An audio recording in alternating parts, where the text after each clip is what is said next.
శుక్లంబరధరం విష్ణుం శశివర్ణం చతుర్భుజం ప్రసన్నవదనం ధ్యాయేత్ సర్వవిఘ్నోపశాంతయే.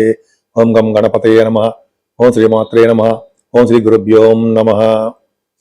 మా ఆది ఆస్ట్రాలజీని చూస్తున్నటువంటి మీ అందరికీ పేరు పేరున నా హృదయపూర్వక నమస్కారాలు.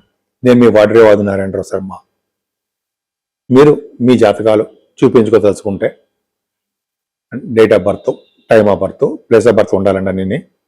అంతేకాకుండా చాలా మందికి వివాహాలు కావట్లేదనో, గృహప్రవేశాలు ముహూర్తాలు కానీ, లేదా ఫారిన్ వెళ్ళడము ఉంటాయి కదా, ఉన్నాయా లేదా, అనేక రకాల అంశాలని జాతకంలో కూడా పరిశీలించవచ్చు. కొంతమందికి చిల్డ్రన్ లేదని కొంతమంది ఫోన్ చేస్తుంటారు. చిల్డ్రన్ ఎప్పుడు పుడతారు, ఇవన్నీ మనం చెప్పచ్చండి. ఫారిన్లో కూడా చాలామంది చెప్తుంటాము. ఉద్యోగాలు లేని వాళ్ళకి ఉద్యోగం ఎప్పుడు వస్తుంది అనేది కూడా చెప్పచ్చు, దాంట్లో ప్రాబ్లం లేదు. అంతేకాకుండా వాస్తు సంబంధించిన విషయాల్లో కూడా మీకు ఏమైనా డౌట్లు ఉంటే మీరు ఫోన్ చేయొచ్చు. ఒకవేళ నేను ఫోన్ లిఫ్ట్ చేయలేకపోతే ఇలా షూట్స్లు ఎక్కడైనా ఉంటే మీరు మీ వాట్సాప్ నెంబర్కి ఫోన్ చేసినా నేను తప్పకుండా రెస్పాండ్ అవుతాను. 16th March 2026 నుండి 31st March 2026 15 days, ఈ 15 రోజులు కూడా మేషరాశి నుండి మీనరాశి వరకు కూడా ఫలితాలు ఎలా ఉండబోతున్నాయో మనం తెలుసుకుందాం. వృశ్చిక రాశి వారికి ధనప్రాప్తి బాగా ఉందండి. మీకు అంటే second house lord second house చూసుకుంటున్నాడంటే గురుడు విద్యలో బాగా రాణిస్తారు. భోజన వసతులు ఎక్కడికి వెళ్ళినా మీకు భోజనం ఉంటే అంటే ఫుడ్ మీ ఇష్టమైన సమయం అంటే మీకు ఇష్టమైన ఫుడ్ అంటే జరా అన్నమే కాదండి, ఏ ఆహార పదార్థమైనా ఫుడ్ కింద లెక్క. మీకు చక్కగా భోజనం పెడుతుంటారు. ఎక్కడికి వెళ్ళినా ఏదో ఒకటి తింటూనే ఉంటారు మీరు, అది అదృష్టం. అంతేకాదండి, ధనం కూడా అలాగే మీకు కురుస్తూ ఉంటుంది. శనికుడు ఉన్నట్టుగా చూస్తారు కాబట్టి చికాకులు, కోపం, కుటుంబంలో చిన్న చిన్న ఇబ్బందులు, చిన్న చిన్న ప్రాబ్లమ్స్ రావడం అవి మామూలే. కానీ గురుడు కూడా చూస్తున్నాడు కాబట్టి సెకండ్ హౌస్ రాడు పర్ఫెక్ట్ గా బాగుంటుంది. అశ్వాలు గురుడు సంబంధించిన కాబట్టి అశ్వ సంపద, అశ్వాలు గుర్రం మీద స్వారీ చేయడము, విద్యలో బాగా రాణించడము, మీ ముఖ వర్చస్సు బాగా పెరుగుతుందండి. అంతేకాకుండా సాహిత్య రంగంలో ఉన్న వారికి, కళారంగంలో ఉన్న వారికి, బాగా పాటలు పాడే వాళ్ళకి, యాంకరింగ్ వృత్తిలో వాళ్ళకి ధన ప్రాప్తి కలిగి తీరుతుంది. మీ లగ్నాధిపతి చతుర్థ భావంలో ఉన్నాడు కదా, లగ్నాధిపతి చతుర్థ భావంలో ఉన్నాడు, అలాగే బుధుడితో ఉన్నాడు. అంటే యాక్చువల్గా చెప్పాలంటే ముగ్గురు కాంబినేషన్స్ బుధ కుజ రాహుల చతుర్థ భావం ఉండడం వలన మీకు విద్య బాగా వస్తుందండి. ముఖ్యంగా ఫారిన్ కంట్రీ, బుధ రాహుల వలన ఫారిన్ కంట్రీస్ వెళ్తారు. అదే కాకుండా మీకు ఇంజనీరింగ్ విద్య కానీ, డాక్టర్ సంబంధించిన విద్య కానీ, అదే మ్యాథమెటిషియన్గా కానీ, మీరు టెక్నికల్ ఎడ్యుకేషన్ కాంబినేషన్స్ వలన చెప్తున్నారండి, నేను నా సొంత కవితం కాదు. ఇవి మీకు రావడానికి అవకాశం ఉంది. అంతేకాకుండా మీరు భూములు చతుర్థ భావంలో కానీ కుజులుంటే భూములు కొనుక్కుంటారు. అంతేకాకుండా ఇల్లు కూడా కొనుక్కుంటారు. అంటే అపార్ట్మెంట్స్ అంటాం కదా, కొనుక్కోవడానికి అవకాశాలు ఉన్నాయి. కుజ రాహుల వలన కూడా స్పోర్ట్స్ రంగంలో రాణించడానికి అవకాశాలు ఉన్నాయి. ఈ తోబుట్టువుల వలన సహాయ సహకారాలు పొందుతారు. మ్యూజిక్ రంగంలో ఉన్నవారికి బాగా అవకాశం ఉంటుంది. బుధ రాహుల్ కాంబినేషన్ సినిమా రంగంలో ఉన్నవారికి, మ్యూజిక్ రంగంలో ఉన్నవారికి బ్యూటిఫుల్ గా బాగుంటుందండి, అలా సందేహం లేదు. పంచమ స్థానంలో శనితో కలిసిన శుక్రుడితో కలిసిన రవి, ఈ కాంబినేషన్ చాలా బాగుంటుందండి. ఎందుకంటే యాక్చువల్గా పంచమ స్థానంలో శని శుక్రుడు ఉన్నారు కాబట్టి ఆడపిల్లలనే మీకు ఇస్తాడు. ఆడపిల్లల వలన డెవలప్మెంట్స్ ఉంటాయి మీకు. పంచమ స్థానంలో రవి కూడా ఉన్నాడు కదా, మగపిల్లవాడు ఉంటాడు. అలాగే సినిమా రంగంలో అవకాశాలు వస్తాయి. ఇక్కడ సప్తమాధిపతి పంచమలో ఉన్నాడు కదా, కేంద్రాధిపత్యం ఉన్నాడు, కోణంలో ఉన్నాడు, బ్రహ్మాండంగా ఉన్నాడు. మీ పాపి చాలా ప్రబల పాపి అంటాం మనం. ఆ పాపి అనేవాడు శుక్రుడు ఉచ్చ స్థితిలో పంచమ స్థానంలో ఉండడం వల్ల సినిమా రంగంలోనూ, రాజకీయ రంగంలో పదవులు వస్తాయండి. రవిశనులు పంచమ స్థానంలో ఉండడం వల్ల రాజకీయ రంగంలో మనకి పదవులు వస్తాయి. కానీ స్టాక్ మార్కెట్లో లాస్లు వస్తాయి, కానీ రాజకీయ రంగంలో ఉన్న వారికి ఖచ్చితంగా పదవులు రావడానికి రవిశనం వల్లనే అవుతుంది. కరెక్ట్ అది. అంతేకాదండి, శుక్రుడు 26వ తారీఖు నుంచి కూడా మీకు ఆరభావంలో వస్తున్నాడు. సప్తమాధిపతి ఆరభావంలో తప్పంటే శుక్రుడు ఆరభావం అంటే అంత మంచి చేయడండి. కొద్దిగా చిన్న చిన్న చెడు అలవాట్లు, చెడు ప్రవర్తన కలిగేది చేస్తుంటాడు. ఆయనతో మంచి గ్రహం రవి, అయితే ఇంకో రవి కానీ ఇంకో కుజుడు కానీ ఎవరు కలిస్తే ఆ దోషం తగ్గుతుంది. ఆరోభావంలో ఒంటరిగా ఉన్న శుక్రుడు మాత్రము మంచి చేయడు. కానీ మీకు 12th house లార్డ్ కూడా అయ్యాడు కాబట్టి, ఆరోభావంలో ఉన్నాడు కాబట్టి కొద్దో గొప్ప మంచి చేయడానికి అవకాశాలు ఉంటాయి. శుభకార్యాలు మాత్రం మీరు చేస్తారు. అష్టమ స్థాన గురుడు ఏమాత్రం మంచివాడు కాదండి. కానీ సెకండ్ హౌస్ లార్డ్ గాను, పంచమాధిపతి గాను అష్టమంలో ఉన్నాడు కాబట్టి ఖర్చులు అధికంగా ఉండడము, భార్యాభర్తల విషయంలో చిన్న చిన్న ప్రాబ్లమ్స్, మనస్పర్ధలు రావడం జరుగుతుంది. అధికమైన ఖర్చులు ఉంటాయి మీకు.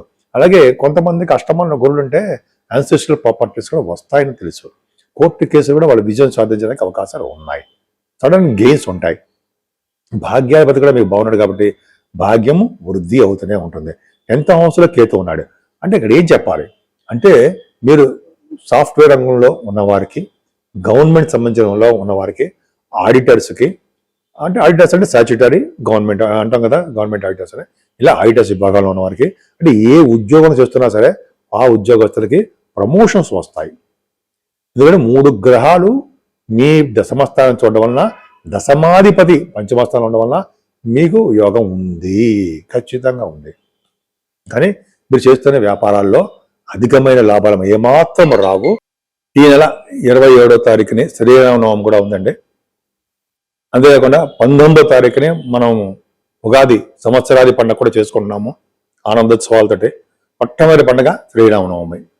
సో శ్రీరామనవమి నాడు అంటే 12 రాసుల వారు చేయదగ్గ అంశం ఏంటంటే, శ్రీరామనవమి నాడు కళ్యాణం, శ్రీరామచంద్రులకు కళ్యాణం చేయించడం వలన ప్రతి వారికి కూడా అన్ని రకాల శుభాలు జరుగుతాయని శాస్త్రం చెప్తోంది. అంటే కళ్యాణప్రదంగా మన ఇంట్లో అందరికీ ఉంటుంది. అంతేకాదండి, పానకము వడపప్పు కూడా మనం నైవేద్యం పెడతాము. అలా పెట్టడం వలన భార్యాభర్తలు కలిసి ఉంటారని, భార్యాభర్తల మధ్యలో ఎటువంటి విషయాలు ప్రాబ్లమ్స్ వచ్చినా కూడా మళ్ళీ అవన్నీ కూడా సమసిపోయి కలుస్తారని కూడా, యాక్చువల్గా సీతారాముల్లాగా ఉంటారని మనం పెద్దలు చెప్తూ ఉంటారు. అలా చేస్తాం. అంతేకాదండి, ఈ వేసవకాలం వచ్చింది కాబట్టి ఎప్పుడు జలదానం చేయాలి, ఎక్కువగా మంచినీళ్ళు దానం చేయాలి. ఆ దానం చేయడం వల్ల సకల పుణ్యాలు మనకు వస్తాయి. అంతేకాకుండా గతించిన వారికి, పెద్దలకి, వాళ్ళకు కూడా చాలా మంచిది జలదానము. అంటే మంచినీళ్లు దానం అనేది ఈ నెల మొత్తం కూడా చాలా చాలా మంచిది. ఇంకోసారి చెప్పుకుందాం దాని గురించి. మంచినీళ్లు దానము, గొడుగు, చెప్పులు సద్బ్రాహ్మణుడు పిలిచి ఇవ్వడము. అలాగే మంచినీళ్ళు అనేవి అంటే, మంచినీళ్ళు అంటే వాటర్, కూల్ వాటర్ పరి మంచిది, కనిపించే ప్రతివారికి ఇవ్వడము. మంచినీళ్ళు దానం సర్వోత్తమమైన దానంలో మంచిది. ఈ విధంగా చేసుకోవడం వల్ల సర్వ శుభాలు కలుగుతాయండి. అంతేకాకుండా మనకి శనీశ్వరుడు వలన, అలాగే రావుకేతుల వలన కొంతమందికి ప్రాబ్లమ్స్ కూడా ఉంటాయి. శనీశ్వరు యొక్క దోషం వలన కూడా మనం వెంకటేశ్వర స్వామి ఆరాధన చేయడం, శ్రీరామచంద్రుని కొలవడం వల్ల కూడా ఈ శనీశ్వరుల వచ్చే దోషాలు చాలా మటుకు తగ్గుముఖం పడతాయి. అంతేకాకుండా రావుకేతులు ప్రాబ్లమ్స్ ఉన్నా కూడా మనము కాళహస్తిలో అమ్మవారికి దర్శించుకోవడము, రావుకేతులు పూజ చేయించుకోవడము, స్వామివారిని దర్శించుకోవడం వలన కూడా చాలా మటుకు పరిహారం అవడానికి అవకాశం ఉంది. ఈ నెల స్టార్టింగ్లోనే శ్రీరామచంద్రుడి యొక్క ప్రభావం ఉంది కాబట్టి, శ్రీరామనవమి ఉత్సవాలు ఉన్నాయి కాబట్టి, మనం 27వ తారీఖు శుక్రవారం మార్చి మనం ఈ శ్రీరామచంద్ర నవమి పండగ చేసుకోవడం వల్ల సకల శుభాలు అందరికీ కలిగి తీరుతాయి. ఈ నెల మొత్తం అంటే 16వ తారీఖు నుంచి మనం చెప్పుకుంటున్నాం కాబట్టి పక్షఫలాల్లో ఫస్ట్ పాయింట్ ఏంటంటే మాస శివరాత్రి. మాస శివరాత్రి పూట శివునికి అభిషేకాలు చేయించడము, మారేడు దళాలతోటి పూజ చేయించడము, విభూతితో పూజ చేయించడం వలన ఐశ్వర్యం వస్తుందని అంటాం. పెద్దలు గురువుగారు కూడా చెప్తున్నారు మనకి. సో విభూతితోటి సోమవారికి అభిషేకం చేయించడము, అలాగే పంచామృతాలతోటి, అలాగే మనం బ్రాహ్మణులకి ఇస్తే వాళ్ళే చేస్తుంటారు. అంతేకాకుండా ప్రదోష కాలం అని ఉంటుంది, అదే రోజు సాయంత్రం పూట. ఆ రోజు సాయంత్రం పూట కనుక శివుడికి అభిషేకాలు చేయించుకున్న వారికి సకల శుభాలు కలుగుతాయని, 12 రాసుల వారికి కూడా దోషాలు ఏమైనా ఉంటే పరిహారం అవడానికి ఎక్కువ అవకాశాలు ఉన్నాయి. అంతేకాదండి, ఈ 19వ తారీఖు కూడా నూతన సంవత్సర ఉగాది వస్తుంది కాబట్టి ఆ రోజుని పంచాంగ శ్రవణం వినడం అత్యుత్తమైనటువంటి విశేషం. ప్రతి వారు కూడా పంచాంగ శ్రవణాలు వినాలి. అంటే మనకి రాజు ఎవరు, మంత్రి ఎవరు, వర్షాలు ఎలా పడతాయి మీకు తెలియదు ఏముంది. శ్రవణం చేయడం వలన మన ఇంటిలో ఆ సంవత్సరం అంటే మన ఇంట్లో వాళ్ళందరికీ కూడా ఆ సంవత్సరం మొత్తం కూడా మనకి అంటే ఆ సంవత్సరం అంటే మనకి ఈ సంవత్సరం మొత్తం కూడా అద్భుతంగా ఉంటుందని, మంచిగా చేకూరుతుందని, అలాగే ఏ రంగంలో ఉన్న వారికైనా, సినిమా రంగం కానీ లేదా బిజినెస్ వ్యాపార రంగంలో ఉన్న వారికి కానీ, విద్యా సంస్థలు విద్యల కోసం ఉన్న వారికి కానీ, అలాగే ఏ ఫీల్డ్లో ఉన్న వారికైనా సరే ఈ శ్రీరామచంద్రుణ్ణి పూజలు చేయడము, అలాగే నూతన సంవత్సరంలో కూడా మనం ఈ పంచాంగ శ్రవణం ఉండము, ఆలయ దర్శనాలు చేసుకోవడం వల్ల కూడా సకల శుభాలు కలుగుతాయనడంలో ఏమాత్రం సందేహం లేదు.